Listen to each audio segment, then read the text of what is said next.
ഇന്ത്യയും ശ്രീലങ്കയും തമ്മിലുള്ള 2 ടെസ്റ്റ് മാച്ചുകൾ അടങ്ങിയ ടെസ്റ്റ് സീരീസ് അതിലെ 1-ാം ടെസ്റ്റ് ഇന്ന് ശ്രീലങ്കയിൽ ആരംഭിച്ചിരിക്കുകയാണ്. 1-ാം ദിനമാണ് ഇന്ന്. ആദ്യം ബാറ്റ് ചെയ്യുന്ന ഇന്ത്യ 27 ഓവറിൽ 101 റൺസിന് 1 വിക്കറ്റ് എടുത്ത് നിൽക്കുകയാണ്. റെയിൻ ഡിലേ ആണ് ഇപ്പോൾ ഉള്ളത്. മഴ കളി തടസ്സപ്പെടുത്തിയിരിക്കുകയാണ്. നമുക്ക് 32 റൺസ് എടുത്ത ജയ്സ്വാൾ ടെസ്റ്റ് ക്രിക്കറ്റിൽ റൺ ഔട്ടായി. 32 റൺസ് എടുത്തിട്ടുള്ള നമ്മുടെ KL രാഹുൽ കളിച്ചുകൊണ്ടിരിക്കുന്നു, നോട്ട് ഔട്ടാണ്. 35 റൺസുമായി ദേവദത്ത് പടിക്കലും അദ്ദേഹത്തിന്റെ കൂടെയുണ്ട്. നോക്കൂ, ഈ ടീമിന്റെ ഒരു സെലക്ഷൻ നോക്കൂ. 3 വിക്കറ്റ് കീപ്പറാണ് ഈ ടീമിൽ കളിക്കുന്നത്. ഋഷഭ് പന്ത് കളിക്കുന്നുണ്ട്, ധ്രുവ് ജുറൽ കളിക്കുന്നുണ്ട്, KL രാഹുൽ കളിക്കുന്നുണ്ട്. ഈ ടീം സെലക്ഷന്റെ ഒരു എന്ത് ബേസിലാണ് ഒരു ടീം സെലക്ഷൻ മനസ്സിലാവുന്നത്. പിന്നെ ബൗളേഴ്സ് നോക്കുകയാണെങ്കിൽ പ്രസിദ്ധ് കൃഷ്ണയാണ് കളിപ്പിക്കുന്നത്. അക്കിം നബിയെ തഴഞ്ഞ് പ്രസിദ്ധ് കൃഷ്ണയെ കളിപ്പിച്ചിരിക്കുന്നു. എന്ത് ബേസിലാണ്? ടെസ്റ്റ് ക്രിക്കറ്റിന്റെ ഒരു ബേസ് എന്ന് പറയുന്നത് രഞ്ജി ട്രോഫി ക്രിക്കറ്റ് എന്ന നിലയിൽ നോക്കുകയാണെങ്കിൽ പ്രസിദ്ധ് കൃഷ്ണയുടെ എന്ത് പെർഫോമൻസ് ആണ് ഉള്ളത് അയാൾക്ക്?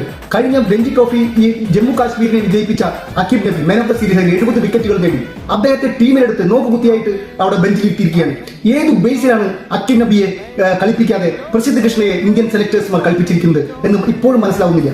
ഓക്കെ, ഇന്ത്യക്ക് വേണ്ടി കളിച്ച് ജയിക്കുമായിരിക്കാം. ശ്രീലങ്ക അത്ര വലിയ ടോപ്പ് ടീമൊന്നല്ല ഇപ്പോൾ. പക്ഷെ അക്കിം നബിയെ കളിപ്പിക്കണമായിരുന്നു. ഈ ടെസ്റ്റിൽ കളിപ്പിച്ചില്ല.